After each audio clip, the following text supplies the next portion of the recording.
ഞെട്ടിക്കുന്ന വെളിപ്പെടുത്തലാണ് ഇപ്പോൾ ആദില നടത്തിയിരിക്കുന്നത്. ആദില പറയുന്നത് ഗുരുതരമായ ആരോപണമാണ്. അത് ശരിയാണെങ്കിൽ അതിഗുരുതരമായ ആരോപണമാണ്. അതായത് അനുമോൾ ഒരു ടിഷ്യൂ പേപ്പറിൽ അനുമോളുടെ PR ആയിട്ടുള്ള വിനുവിൻ്റെ ഫോൺ നമ്പർ എഴുതി ആദിലയ്ക്ക് കൊടുത്തു എന്നാണ് പറയുന്നത്. ഇത് ആഴ്ചകൾക്ക് മുമ്പ് നടന്ന സംഭവമാണ്. അങ്ങനെ കൊടുത്തതിന് ശേഷം അനുമോൾ പറഞ്ഞു അത്രേ, ആദില ഔട്ടായി പോവുകയാണെങ്കിൽ വിനുവിനെ വിളിക്കണം. വിനുവിനെ വിളിച്ചതിന് ശേഷം അക്ബറിനെ അറ്റാക്ക് ചെയ്യാൻ പറയണം. അറ്റാക്ക് ചെയ്യാൻ ഉദ്ദേശിക്കുന്നത് സൈബർ ബുള്ളിയിങ് ചെയ്യണം എന്ന് പറയുകയാണ്. അതായത് സോഷ്യൽ മീഡിയയിൽ അക്ബറിനെ അപകീർത്തിപ്പെടുത്തുന്ന തരത്തിലുള്ള പോസ്റ്റുകളും വീഡിയോകളും ഇട്ട് അക്ബറിനെ മാക്സിമം സോഷ്യൽ മീഡിയയിൽ അറ്റാക്ക് ചെയ്യണം എന്ന നിർദ്ദേശമാണ് നമ്മുടെ അനുമോൾ ആദിലയോട് പറഞ്ഞിരിക്കുന്നത്. ഇത് വിനുവിനോട് പറയാൻ വേണ്ടി ആദിലയോട് അനുമോൾ പറഞ്ഞ കാര്യമാണ്. ഗുരുതരമായ ആരോപണമാണ്.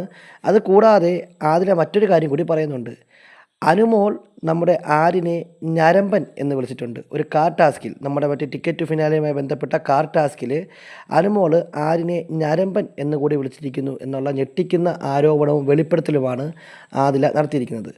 ബിഗ് ബോസുമായി ബന്ധപ്പെട്ട കൂടുതൽ ലൈവ് എക്സ്ക്ലൂസീവ് അപ്ഡേറ്റുകൾക്കായി നമ്മുടെ ചാനൽ സബ്സ്ക്രൈബ് ചെയ്യുക.